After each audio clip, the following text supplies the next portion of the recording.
just press the recording now.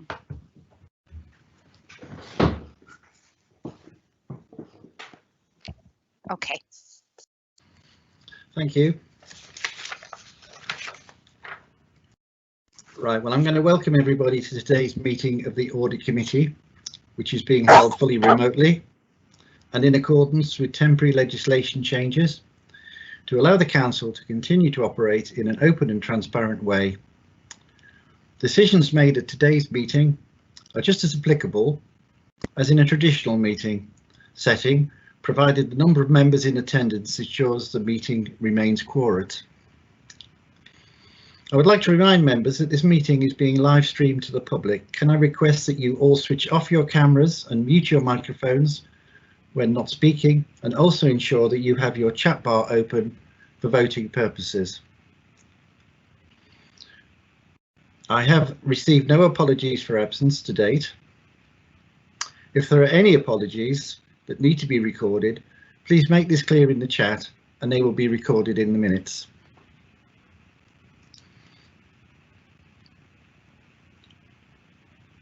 So I'm going to move on then in the agenda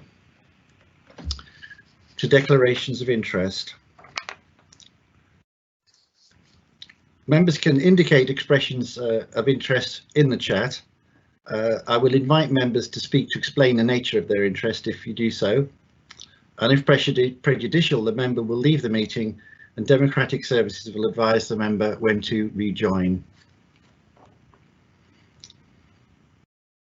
The next item on the agenda is the public open forum. I've been notified of no members of the public who wish to formally attend or put forward any questions at this time.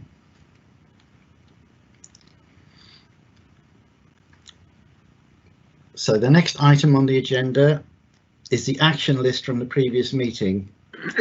Now you'll see that there are no actions outstanding from the previous meeting, but today's meeting has been called primarily to receive the Treasury Policy and Strategy Report, which will be coming up at item 6. Now, at this stage, I was going to ask officers whether they would be able to provide information about non-Treasury investments, which have been included, are referred to in the paper at item 6, but we don't have any information there on performance. But I'm guessing at the moment that we don't have anyone present who can answer this question or provide any information, because I don't see that Peter Davis is present. He's just joined us now. Hello, Peter. Hello, Chair. I have been on the call from the start. It might just be that my video has been playing up, so it's maybe just not been recognised by your system at your end. But very happy to comment there on that point if you wish me to now. Yes, I would, please. It's about, as I said, it's about the performance of non-Treasury investments. Okay, so I think clearly and rightly the committee's been interested in our commercial investments, our commercial portfolio, and how that's been performing, and certainly during the pandemic. Clearly, I'm not able to go into any levels of detail, specifically with regards to the negotiations that we're continuing to have with tenants residing principally at Newport Leisure Park, as distinct from Castlegate, and I'll come on to and explain why now in a moment.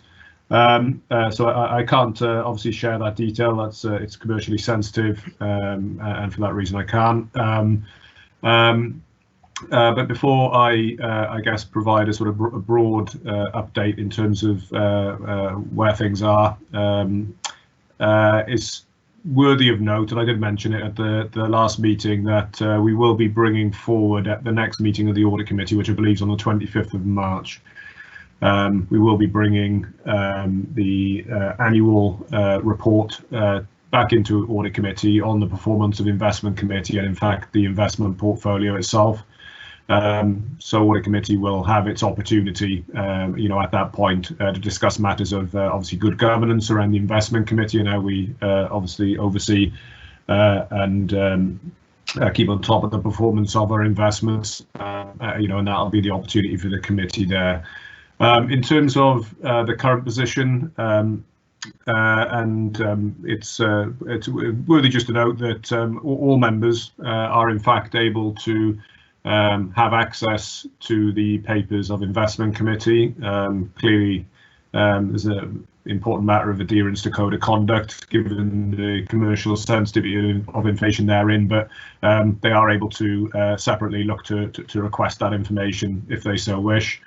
In terms of Castlegate, it's in fact actually performed better than expectation, regardless of the pandemic, very much relating to the nature of the commercial tenants who are there in the business park. So certainly we've not got any real issue there. And the performance in a new position shows that, and the rent roll is actually ahead of expectation. I think in terms of Newport Leisure Park, clearly a very different story, and it wouldn't be a surprise to members given obviously the nature of the tenants at Newport Leisure Park.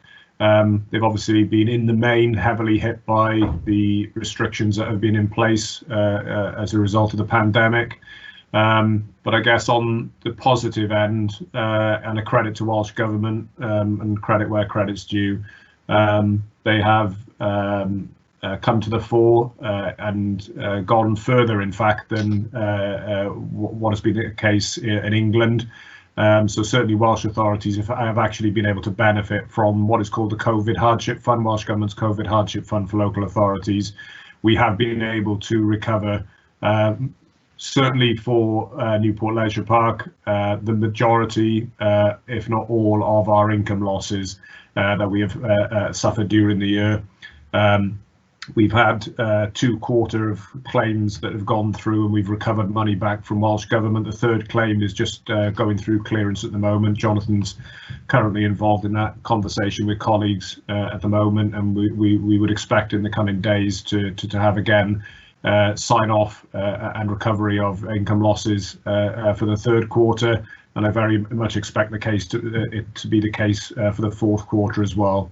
So whilst obviously things remain very challenging, whilst the restrictions remain in place, certainly in terms of the two investment assets, we've been very much protected as a consequence. Just a final comment really in terms of looking forward into next year. It's going to be very much predicated on Welsh Government's continued commitment around the COVID Hardship Fund.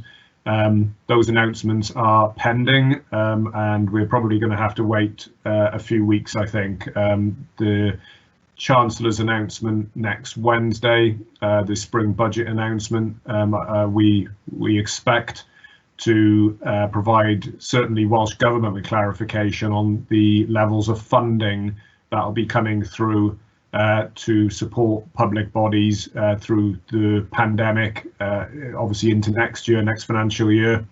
And that in itself then will allow Welsh Government to be able to put in place something similar to the COVID Hardship Fund, I would hope, for next year. And to that end, to the extent that the restrictions remain in place and that the businesses at Newport Leisure Park continue to be impacted, I would like to think the Welsh Government certainly wouldn't pull the rug on the funding, and that would continue until such time as the businesses were able to obviously return in terms of operation post-restriction.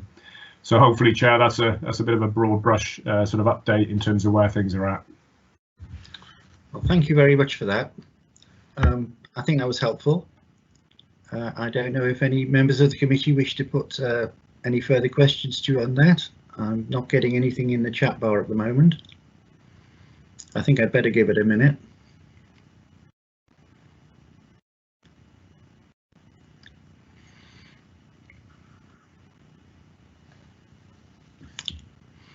Okay, I'm going to move on to the next agenda item then, which is number 5, the internal audit progress report, which I believe is going to be presented by the Chief Internal Auditor. Now, I'll just note the recommendation that the committee may note the audit opinions issued and that the committee note the progress made by the section towards meeting the 2021 operational audit plan and the section's performance indicators at the 9-month stage of the financial year. So I'm just going to hand over to Mr. Watson now to introduce his paper. Thank you, Chairman. Afternoon, members. As members will be aware, this is one of the regular reports that I bring to Audit Committee to give you the assurance on 2 levels. The opinion work which we've issued during the year based on the internal control environment, the governance arrangements and risk management processes that are in place across all service areas, and also the performance of the team. But as members will know from previous discussions and previous updates into Audit Committee, the work of internal audit has very much been disjointed in 2021 as a result of COVID, and I've reported in the reasons why previously and what the team has been doing to support other functions across the authority.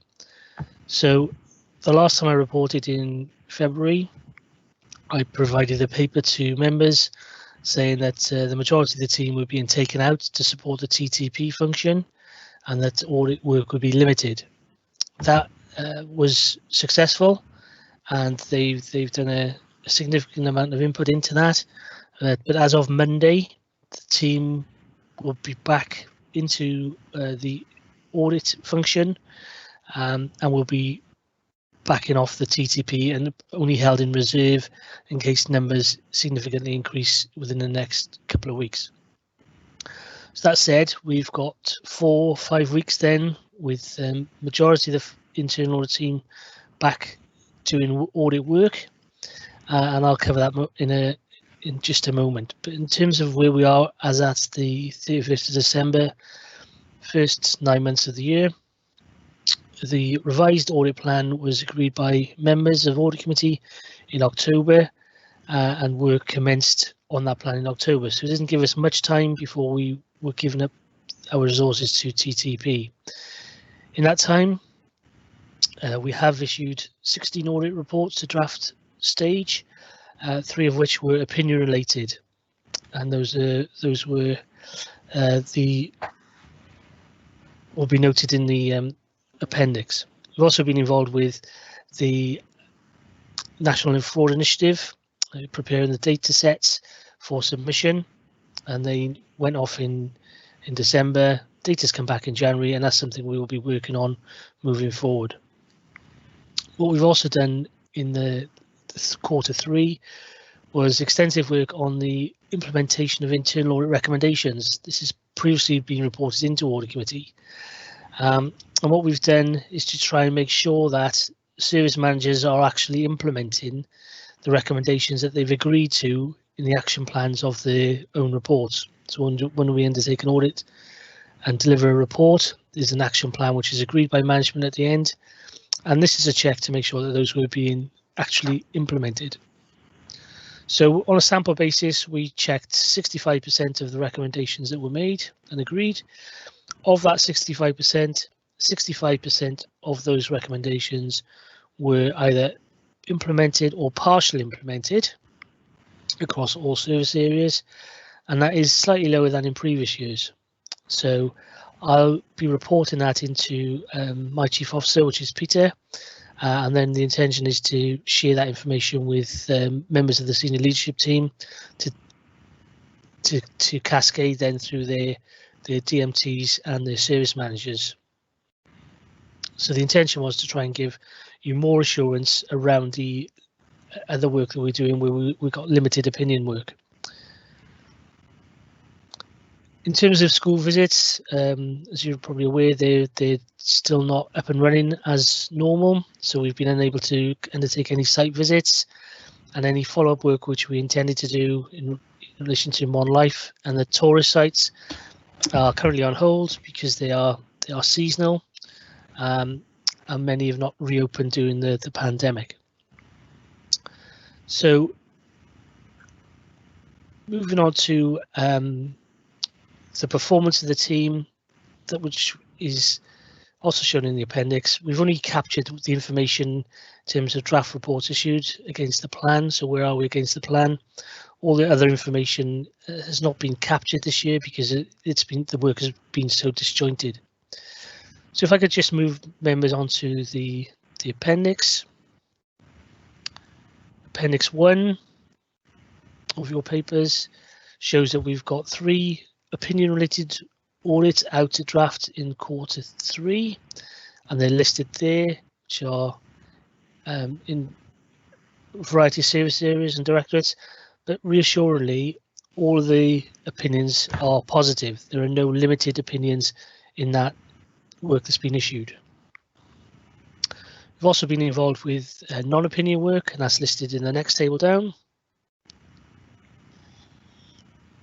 And then moving on to the performance, this slightly skewed this year because there's no direct year-on-year comparison because of the issues I've just mentioned. But it does show that in Q3 we'd achieved 25% of our revised plan by the end of December.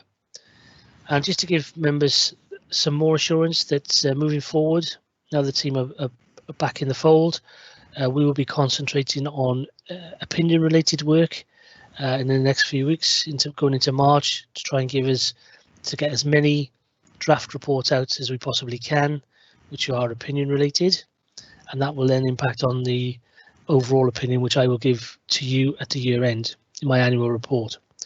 We'll also be taking into account previous audit work on the key financial systems, where there's been no major changes, no major issues, no major changes in personnel, and also the fact that there have been no major frauds reported into us, apart from the business grant side of things, which we've reported into audit committee separately. So we'll be taking into account our cumulative audit knowledge to bring up the audit opinion and any assurances we can get from third parties as well, which we'll be working through in the next couple of weeks. So on that stage, Chair, I'm happy to take any questions. Thank you. Thank you, Mr. Wathen. I'll now throw the meeting open to questions and observations, and we've got a contribution from Councillor Smith. Thank you, Chairman. Yes, it relates, please. It's been difficult for everybody, I think, this year, isn't it? Relating to bullet point, 4.3 in your report, Andrew, where what I've got written alongside of the reviews that have been taken, 65% of 95% have been checked. Of the recommendations have been implemented or partially implemented. Yes. So it's going to pass to senior team. When can we expect to see some outcomes from that? Because I don't think it's good enough that you do your work, you make recommendations, other staff receive those recommendations and don't bother to follow them through. So I would be very pleased to know that you got 100% response to your work. So that was one point, Chairman, if I may. Point 4.8, the minimal work undertaken on special investigations. It's not to your department, Mr. Wathen, but I have asked if there's a publicly available list of the businesses that have actually received grants and support. It's not something that needs to be hidden secretly, I don't think. It shows that people have an authentic and a genuine need and they're doing the right and proper thing. So that was 4.3. 4.12, the National Fraud Initiative, digging back in my memory, this was some years ago, wasn't it, that councils were encouraged to actually follow up hard issues of wrong claims and wrong grants.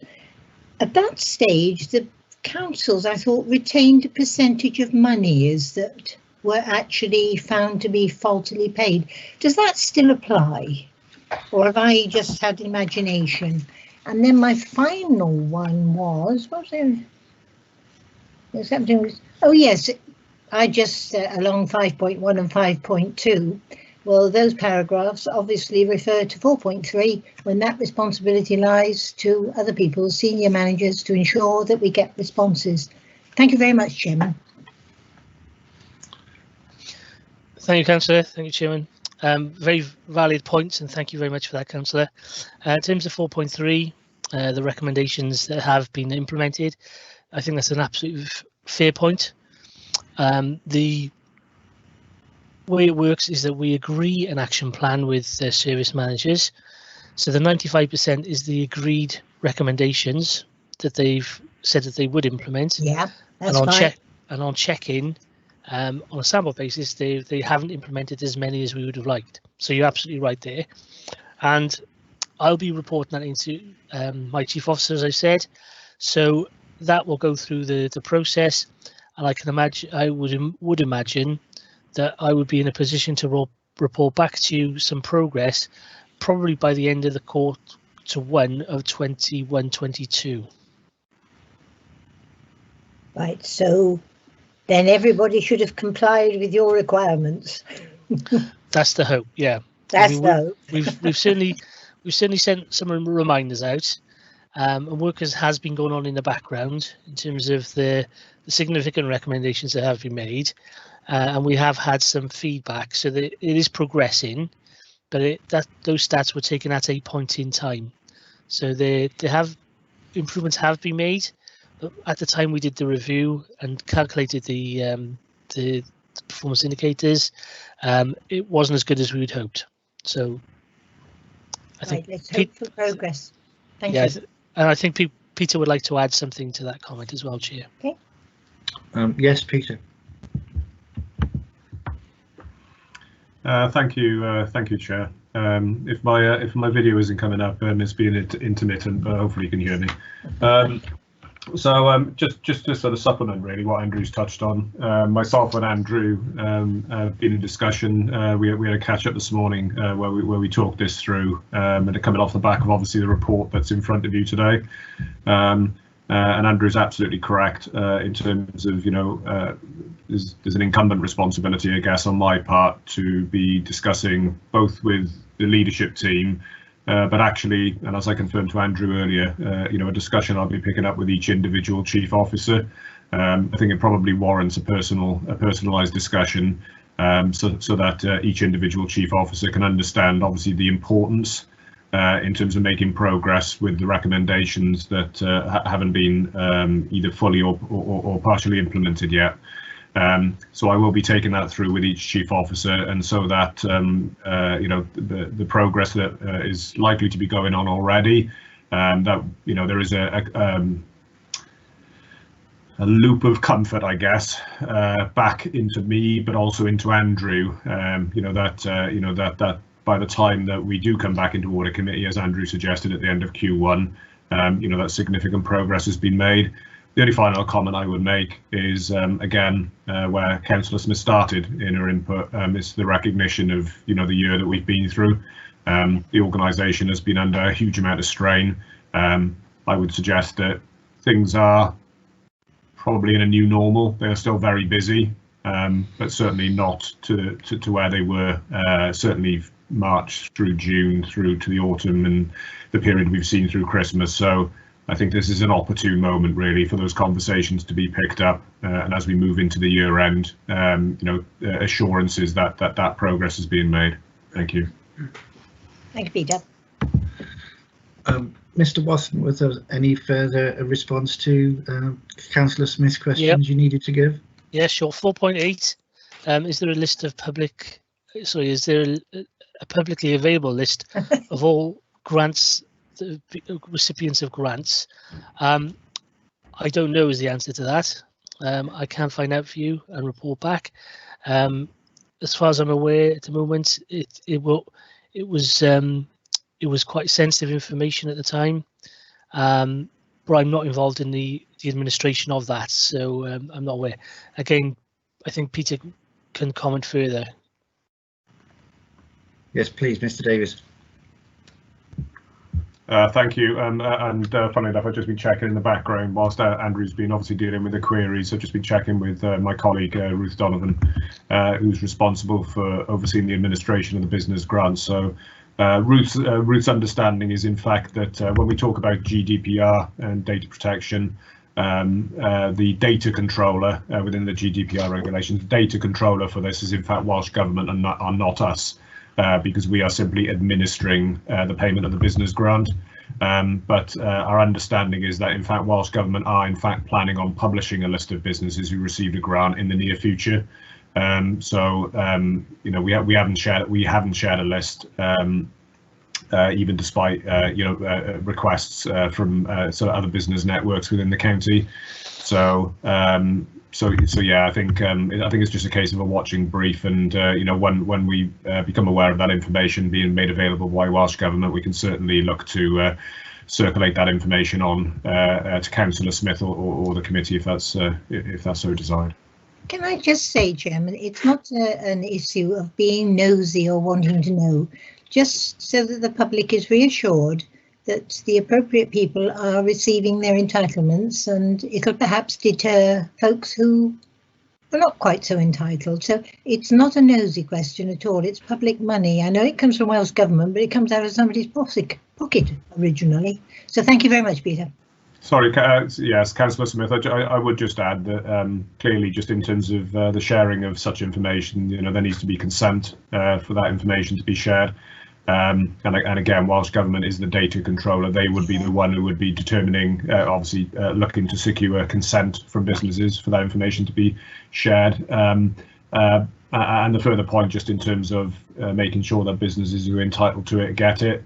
That's very much, you know, the whole process that we've been seeing through in terms of administering the grants. You know, we're responsible for assessing applications against eligibility and making sure that businesses who are obviously in hardship and need it do get it. No, I'd like to think that our end of the job is very properly done. So thanks very much. Thank you. And then the last was that one, 4.12. So 4.12 NFI National Fraud Initiative. That is something that my team coordinate and have been doing so for a number of years. It's based on a 2-year cycle. So in year one, we collect the data from various sources around the authority. And in year two, that data is matched by the Cabinet Office with over 1,200 other organisations across the UK in the public sector. And matched data is fed back to us. We then look at those matches and we identify a risk, then that can be investigated further, and if it's fraudulent related, we'll take that route to try and address that and try and get our money back. Sometimes it's just a case of a cleansing exercise, such as blue badge, the issue of blue badges compared to a death list or deceased list. So we would just cleanse that particular data set. But in terms of sharing any grants coming back, that no longer happens. That's a shame. Thank you very much. Thanks. Thank you, Chairman. Thank you. Is there anyone else who's got any questions or observations on this paper? I'm not seeing anything in the chat at the moment, so I shall just say that we can record that the recommendations made at the head of this paper have been met. So thank you very much, thank you, Mr. Wathen. I'll move on to the next agenda item then, which is item 6, the Treasury Policy Strategy Report. Now, the recommendations here are that the Audit Committee considers and endorses for onward circulation and approval by full council the draft Treasury Management Strategy 2021-2022, which is Appendix 1, which includes the Treasury Management Policy Statement, the Minimum Revenue Provision Policy Statement, and Investment and Borrowing Strategies, all for 21-22. And also that the Audit Committee continues to review the Council's Treasury activities on behalf of the Council by receiving the mid-year Treasury Management Report and year-end report. So to introduce this paper is the Acting Assistant Head of Finance, Mr. Jonathan Davis. So over to you. Thank you, Chair, and afternoon, members. Yes, so the report covers off the draft Treasury Management Strategy as it stands, and as the chair said, we're looking for views and responses in terms of the policy that's provided in the document, and then this policy will then go forward to council on the 11th of March for their own consideration and approval, and that will give us a policy hopefully to be approved and implemented during 2021-22. In terms of the key points, and you'll be pleased to hear I'm not going to run through all 5 appendices to the report in detail. There's quite a large amount of information included. I think it's important to note at the outset that this is a policy statement and document for 2021-22, so it's not a performance report as such. The audit committee receives a mid-year report and an out-turn report during the year, which provides that performance assessment against investments and borrowing. In terms of the report itself and the appendices, they're a similar theme and format to previous years.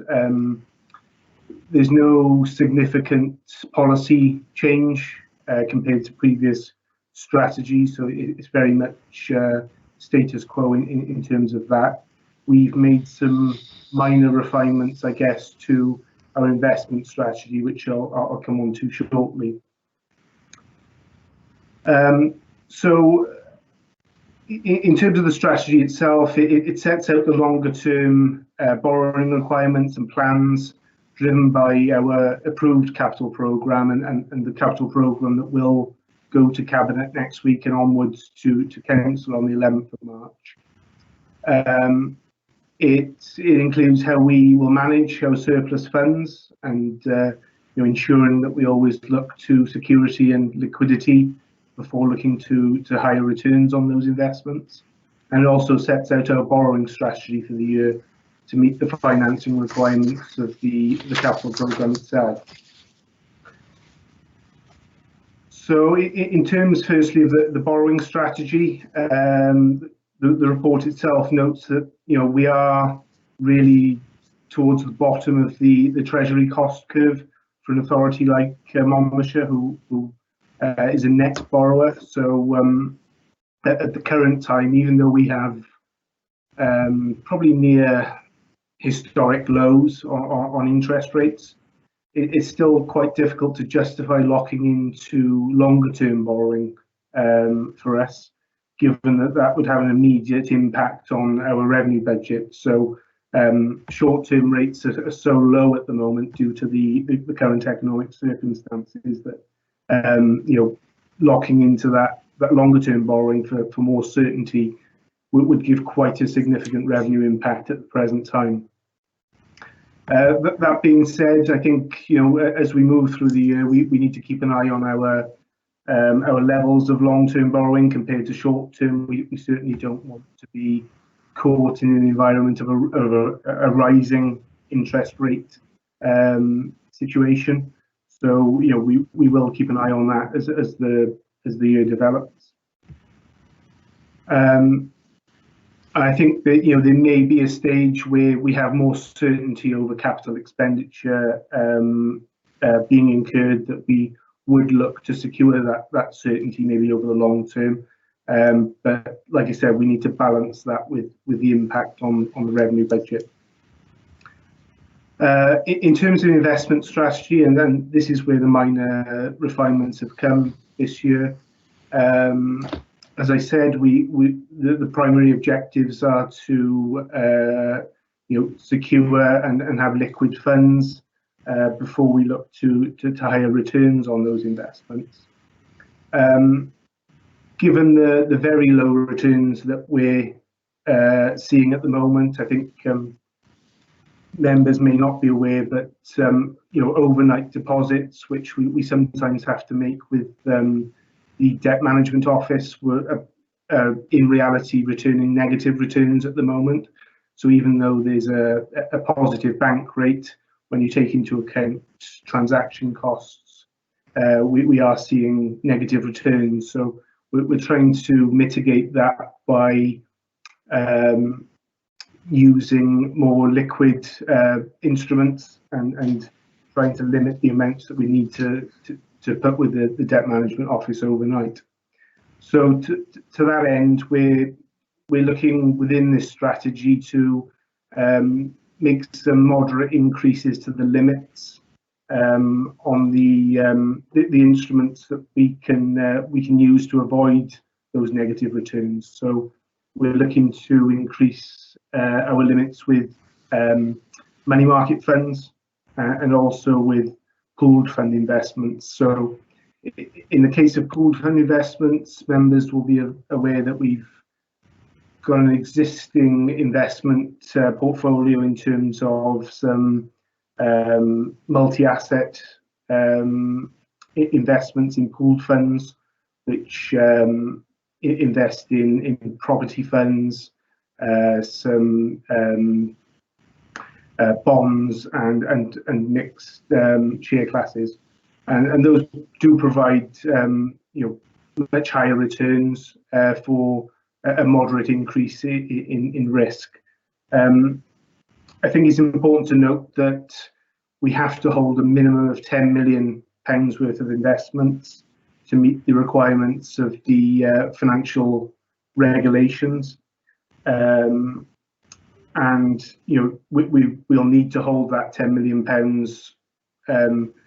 for the foreseeable future. So I think it's right and proper that we look to some longer term investments to give some better returns on our cash.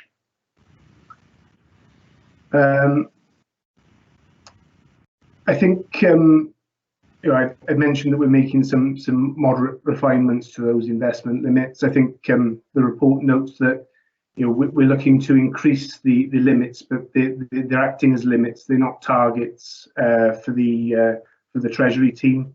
They will be informed by the advice we receive from our Treasury advisors prior to investment as well.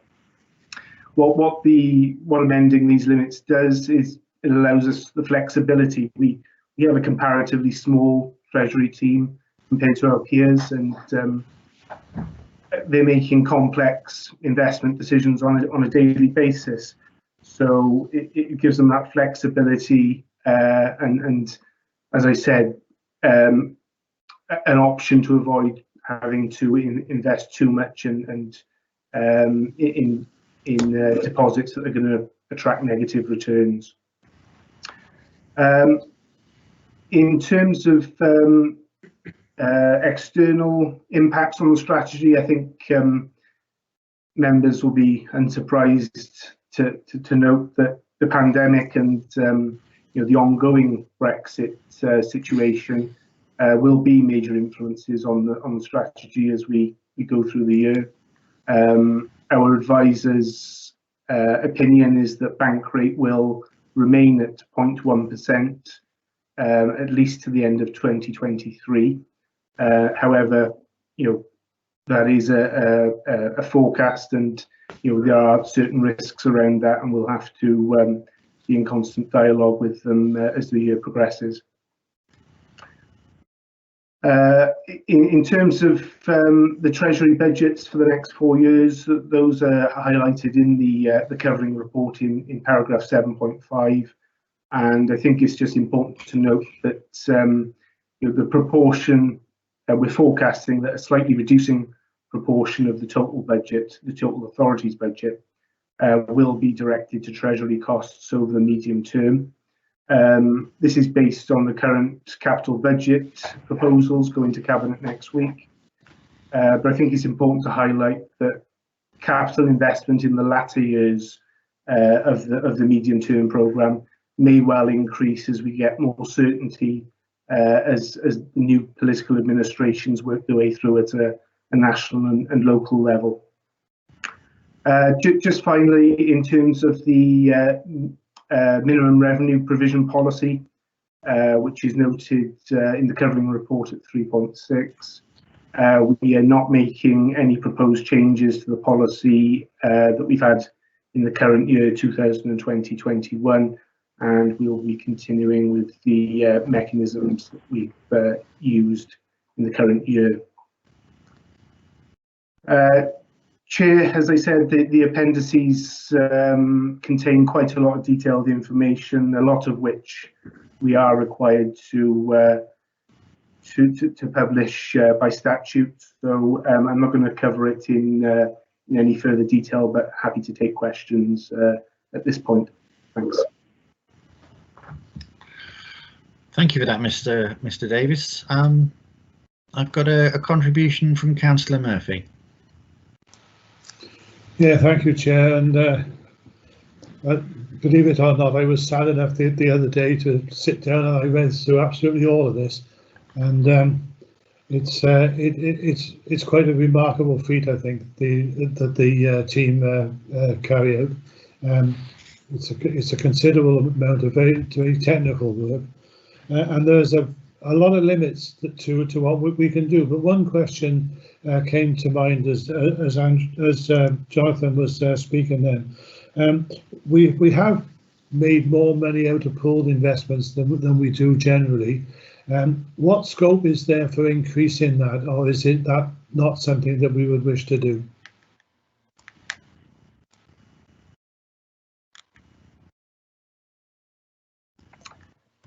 Yeah, thanks, Councillor, for the question. It's a good point, and just scrolling down to the actual limits that we've got.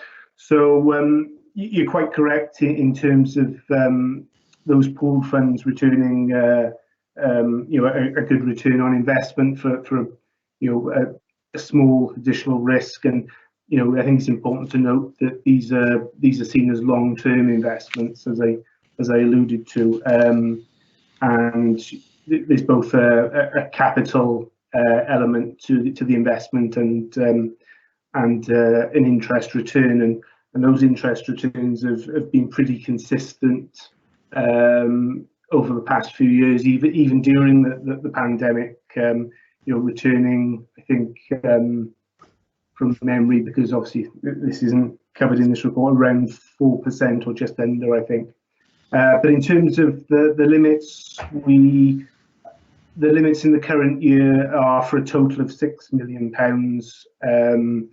As a maximum, we're proposing to increase the limit on our investment in pooled funds to £10 million. And that £10 million has been carefully thought about and researched, really.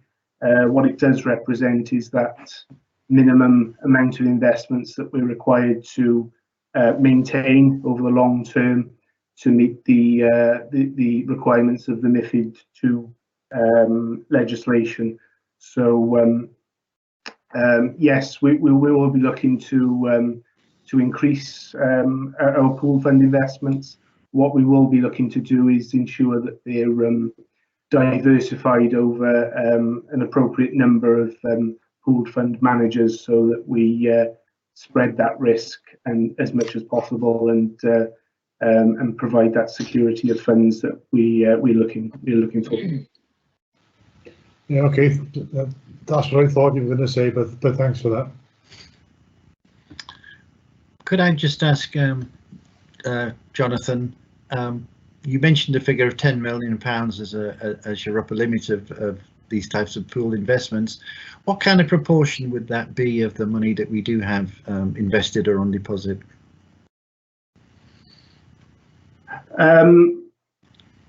In terms of the current year, our investments have ranged, I think, between 13 million and 33 million. So a wide range of totals during the year. It's been, as you'll know, quite a strange year in terms of the pandemic and the amount of grants we've received from Welsh Government. So that certainly had an impact on those balances being a lot higher maybe than the normal year. On average, I would say they're around 20 to 23 million during the year. So it represents around 50%. Okay, thank you for that. That's helpful to know. Would anyone else like to come in at I can't find a at this hand, Chair, point? but I just sent you a message. I think we've got Councillor Eason. Yeah, who's, just asking a question. Thank you, Chair. Can I ask a question about your borrowing strategy? Because we're in the position where rates are low and repayments need to be somewhere along the line. You say in your borrowing strategy that you currently hold £171 million of loans, but you expect that to go to 176 next year. But you do have a limit of £250 million you can take in loans. How close to that limit do you expect us to go?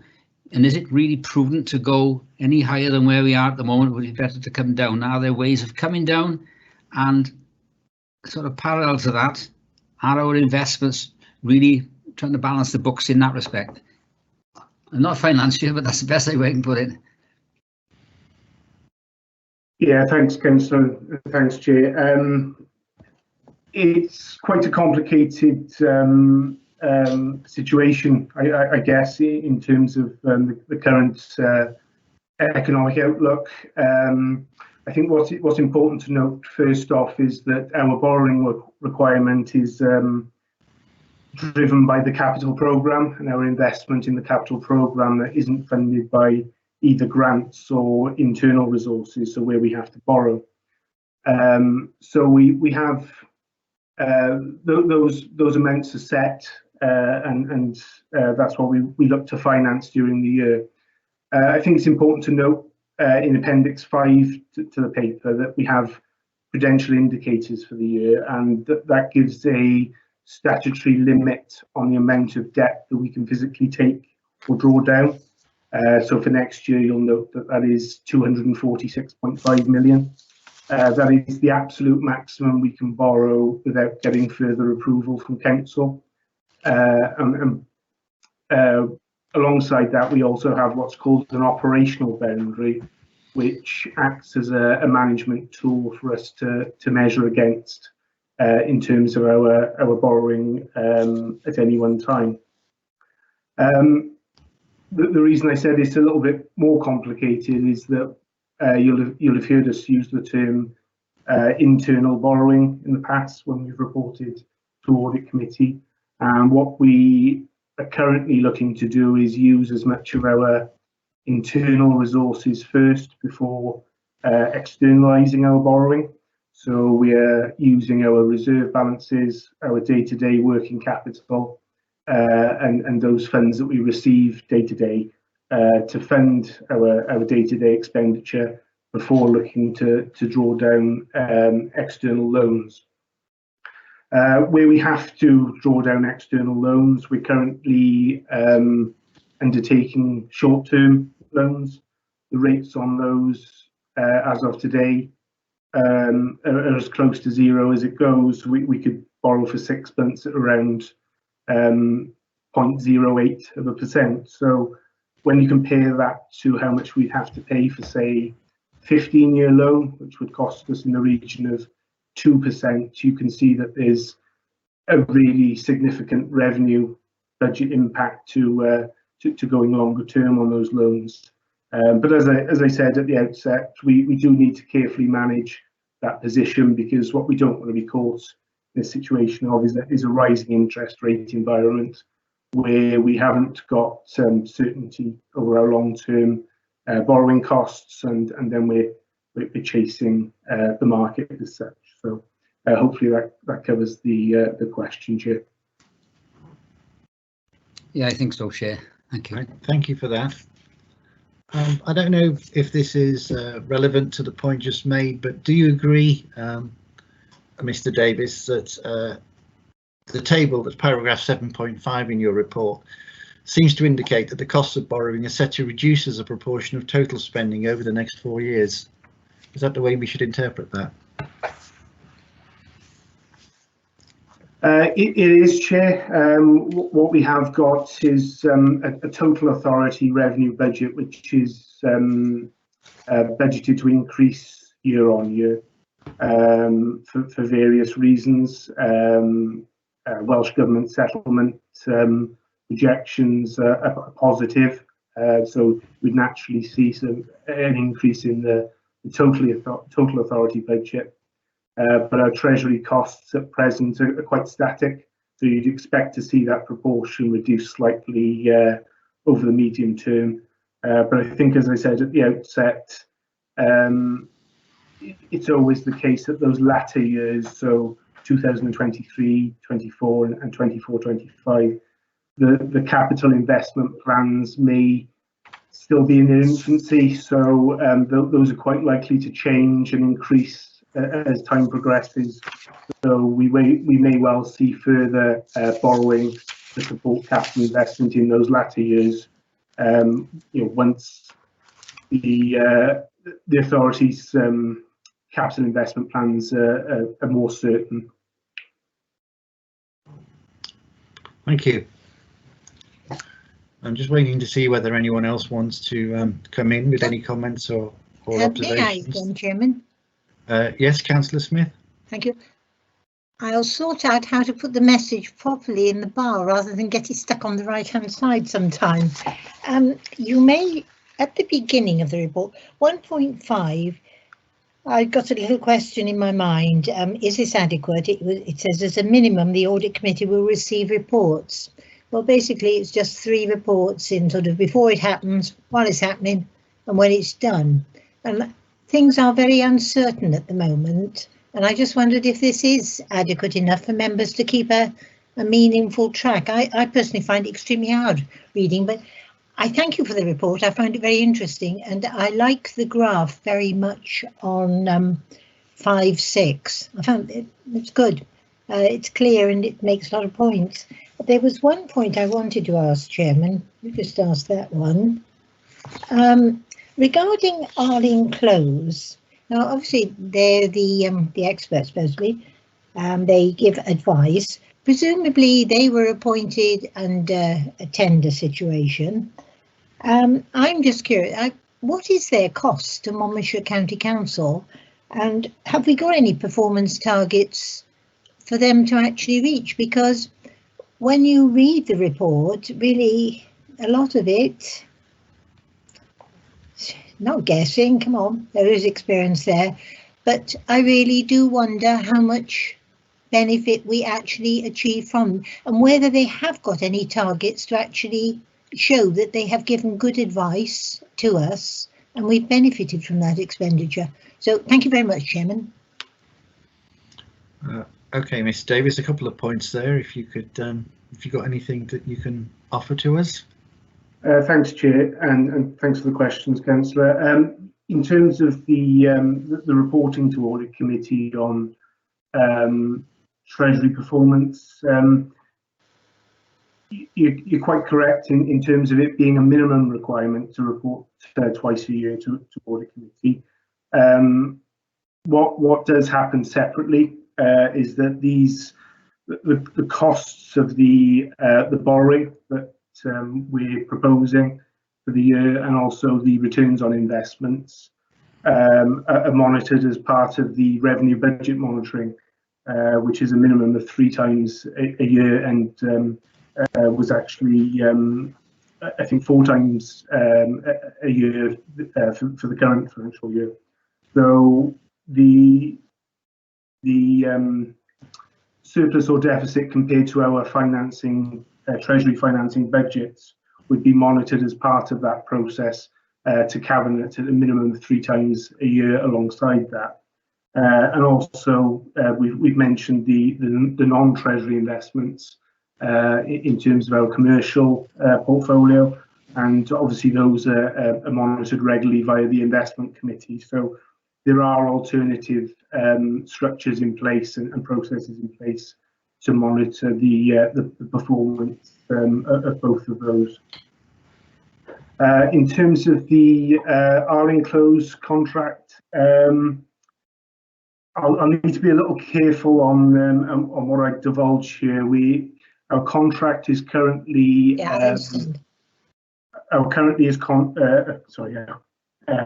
contract is currently coming towards the end of our initial term with Arling Close, and we have the option to extend for a further year, which we will be looking to take.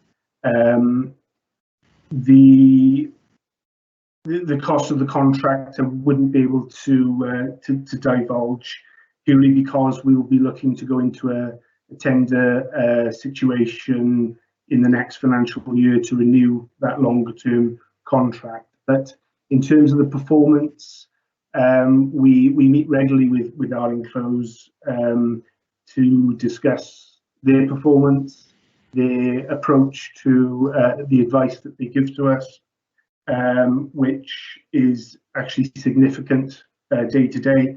We receive a lot of information and advice on a daily basis, and a lot of technical information which the team put to good use. So we've been very happy with their service over the past few years, and we look to maintain a strong relationship as we go through next financial year. Can I ask, has there ever been a time when Arling Close have given you some advice and you thought, oh hell? Certainly going back maybe 12 or 13 years back to the crisis in 2007, 2008, there were certainly quite strained discussions at that time. But yeah, we've been very pleased with the advice that we've received. Challenge. Thank you very much. Thank you, Jim. Thank you. Thanks for that. I don't see anyone else trying to indicating that they've got any more points to make. So I shall just note then that the recommendations in your paper have been acted on by the committee, and I think the main thing is you want to put this report to the full council. That's right, isn't it? Yeah. Yes. Okay, so we note that. We note that. Thank you very much. Now the next paper, which is on the whole authority complaints report. I'm expecting Annette Evans to be at the meeting. Is she here? Yeah. Oh yes, there you are. Sorry, I couldn't find you in the list of participants, but I've been having problems with that all afternoon. So it's not specifically about you. Okay, well this one, the whole authority complaints report. We don't have any recommendations, so I interpret it as being that the committee will note the report and comment as necessary. So I'd like to ask you to introduce your report, please. Thank you. Yes, okay. Well, this is my report on the feedback that we've had on the complaints, comments and compliments for the period from April 2019 up until the end of March 2020. So for those of you who are not familiar with the whole authority complaints procedure, we follow the Ombudsman's model for dealing with complaints. So there are two stages to the complaints procedure. The first stage is that we try and sort out and resolve complaints as much as possible. Sometimes, where this isn't possible, people have the right to take their complaint to the formal investigation stage. And then if they're still not happy, then they can go to the Ombudsman. So for this reporting period, the number of complaints that we received was 214. And then we had 169 comments and 240 compliments about the service. So with regard to the 214 complaints, 207 were dealt with at stage 1, and 13 of those complaints escalated to stage 2.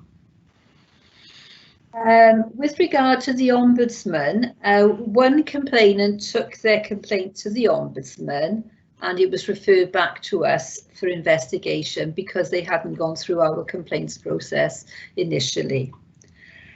3 complainants then went to the Ombudsman after a formal investigation, but the Ombudsman didn't investigate the complaints. So what I've done there, you can see that I've given you some examples of the sort of complaints that I've received about the various services. And as you can see, by far, the waste and street services, that was where I received the most complaints. So there's, you know, a selection of issues there that people complained about. So I won't go into them because you can see them for yourself. And then with regards to the formal investigations, the stage 2, I've sort of given you the topics of the sort of things that people complained about at stage 2 and whether those complaints were upheld or not upheld. They're never that straightforward, you know, it's never just one complaint. Each complaint has a number of elements to it. So that's why I say, you know, so many elements were upheld or not upheld, as the case may be. I've made a note there to let you know that social services complaints are dealt with under the Social Services and Wellbeing Act, and so that's a separate procedure for those, so they are not included in this report. With regard to the comments that we've received, again, they are generally about the Waste and Street Services and Highways Department. And then I've given you a selection of compliments then, because it's great that you know, people take the time to email, write, telephone, you know, complimenting different departments about the work that they've done. As you can see, building control, they have quite a lot, and that's as a result of them sending out a questionnaire when they've finished the service. With regard to the time scales for dealing with complaints, well, we have 10 working days for dealing with stage 1 complaints, and then 20 working days if people go to a formal investigation.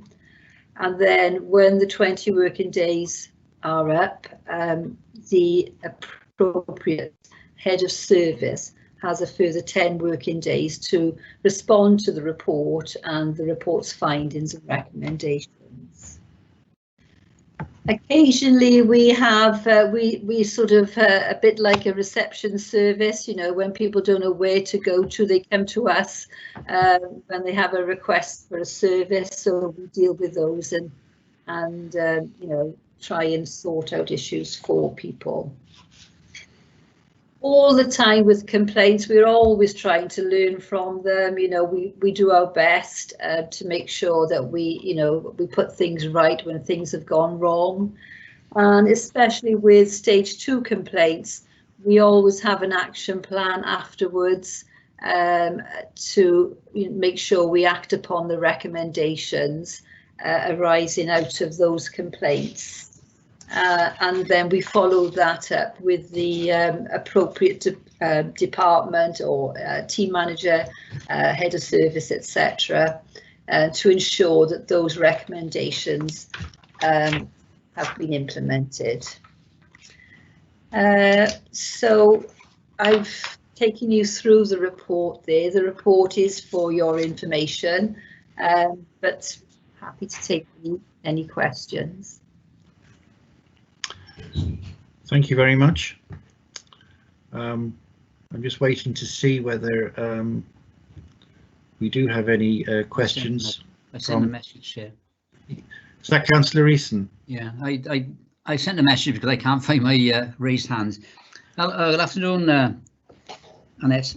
Looking at the, put my camera on, sorry. Looking at the last 12 months, 1920, where you're showing over the previous 2 years, virtually increase of 60 complaints per year. So of the 214 complaints this year, as opposed to 143 and 87 the last number of years, how many complaints tend to be of a repetitive nature?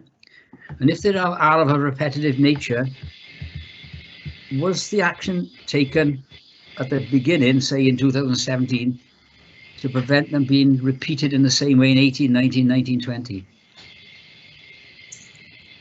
Generally, as I said to you, the biggest area that we get our complaints about is the waste and street services. And even though they do seem a lot, in reality, when you consider the number of properties that we have in Monmouthshire, over 13,000, it's a small amount of complaints, and things do go wrong. It's generally about miscollections, about garden waste. We do get complaints about staff behaviour sometimes as well.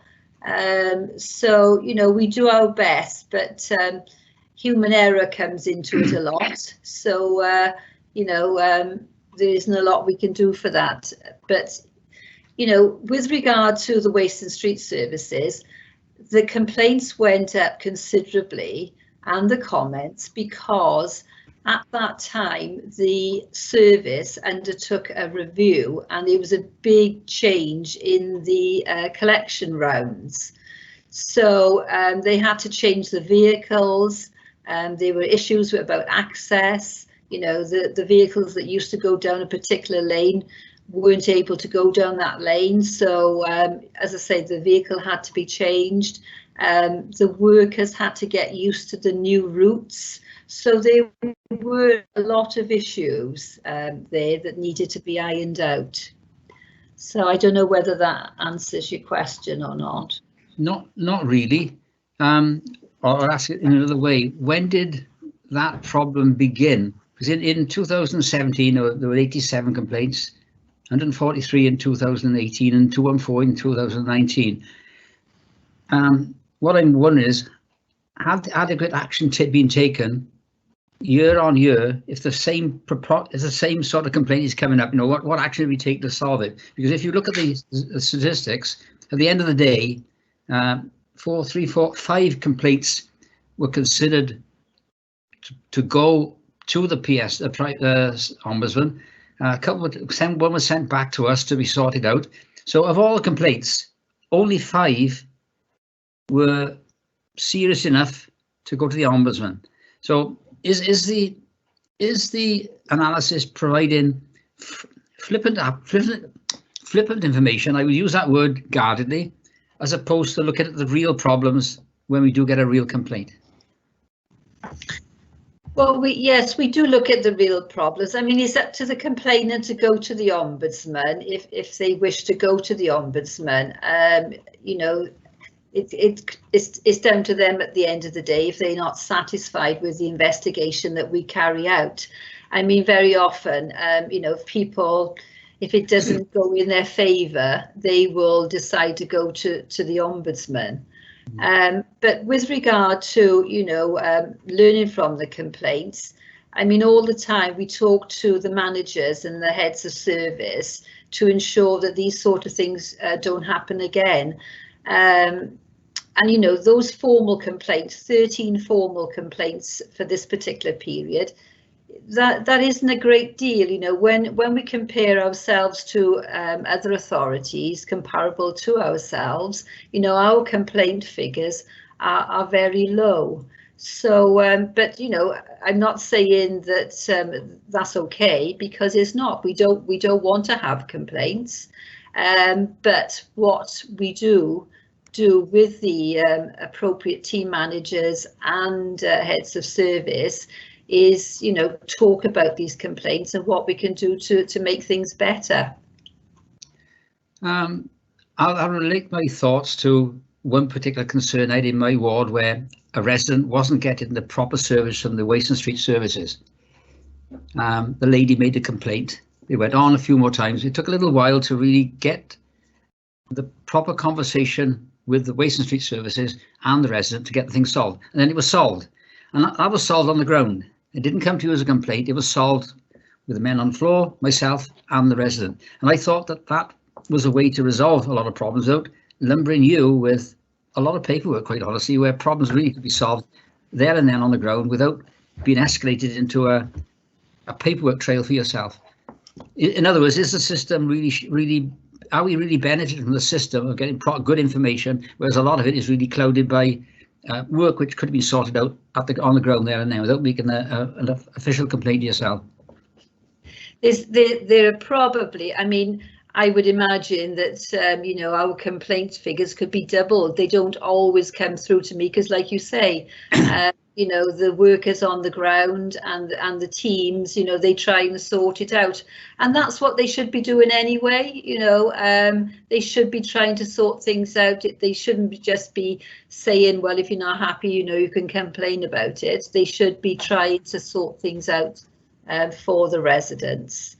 So I'm sure a lot of that does go on, but all I can do is report on, you know, when things do come to me and the action that we have taken to try and sort out those problems. All right, I'll leave it there. Thank you, Chair. Peter would like to come in there. I think I've got, I don't know whether Councillor Murphy had wanted to ask a question first. Well, it did, but Tony's covered quite a lot of what I was going to say. I'll just have a comment, if I can, Chair, and pick up on that point about the number of complaints. When you consider the number of services that we provide as an authority, it is very, very low.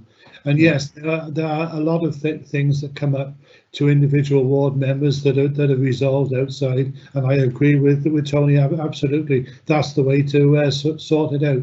You know, they shouldn't get to you. They should be sorted out a long time before that happens. But you know, I think we do very, very well. Okay. Chair. Thank you, Chair. Right, thank you. The camera off. I will now turn to Councillor Davis. Sorry if I'm not being quite as quick on picking up on people wanting to comment as I might otherwise be. I've got a bit of a technical problem with a pop-up that's appeared right over my chat bar. I can't get rid of it at the moment.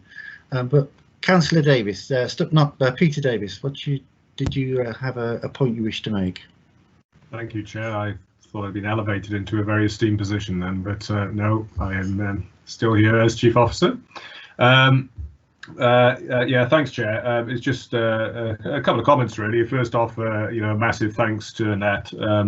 I'm sure that the committee themselves benefit significantly from seeing sight of this report and having Annette with all her experience talking the report through. And important also just to highlight that the leadership team, the strategic leadership team, received the report similarly this Tuesday from Annette as well. And you know, we had a good long conversation discussing and poring over the data and really getting underneath it. And it's been an interesting debate, in all honesty, because I mean the point that Councillor Eason picks up just in terms of things that are resolved on the ground, it's to Annette's point, absolutely right. You know, that is how we would want things to work through. But you know, this is the mechanism we have in place, isn't it? Because where things aren't suitably resolved on the ground, that there is an appropriate mechanism for people to bring those issues to the fore, and through a proper process. And you know, clearly Annette brings together that information. It's of, as I said, of use of audit to audit committee. It's of equal use to strategic leadership team. I guess our discussion earlier in the week was one around context, and that's absolutely right. When you take those numbers around recycling and waste, you know, you just have to give thought to, you know, the number of bin collections we may deliver in a particular year, you know, and just work the maths. It's a very, very small proportion. But it's I guess what's probably of more interest to us is just understanding patterns and themes. And again, it comes back to Councillor Eason's probably primary point, and making sure that where there are systemic issues, that we're obviously looking to act on those. Annette, in any event, through the ordinary course of receiving complaints, will obviously, where there are learning points to be made, she will be taking those up with the departmental managers. But I guess at a strategic level, and that's the discussion we had earlier in the week, that's where we probably elevate the conversation and satisfy ourselves that, you know, we're doing well on this front, and we're again learning and acting as we need to. And we've also got a temper as well in the data. I know there's always, it's probably human instinct really to move to the negative and look at the complaints. But you know, we're somewhat blessed in Monmouthshire at times because you know we've got a very astute and articulate sort of county and residents. They offer back to us, you know, constructive comments on how we can improve services, and again, you know, that's captured in the report, and very much so in terms of, you know, what we always look to achieve, which is, you know, sort of outperforming ourselves and exceeding expectations, and you can see that by way of the compliments that are received, and you know, and a heavy number of those in as well. And if you take waste and recycling as my latter point, whilst on the one hand, you know, you have that volume of complaints, if you look into the report, there are equal weighting of similar number of compliments in that same area. So again, just to start where I finished, context is everything. Thank you for that.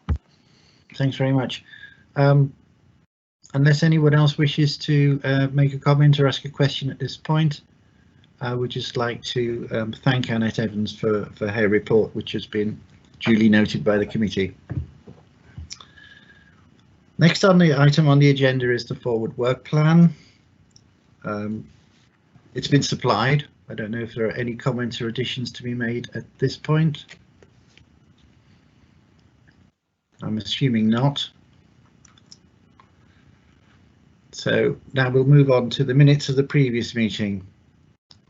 Has anybody got any issues with these minutes? Can I move we accept them, Chairman? We've got a Seconded. We've got a second and a move to accept, so we've accepted the minutes from the previous meeting. Yep. So I'll just confirm the date for the next meeting will be the 25th of March. I expect it'll be at 2 p.m. as usual. And I'd just like to thank everyone for attending and for all your contributions. Thank you very much. Thank you, Chair. Chairman. Thank you. Thank you. Bye. Thank you.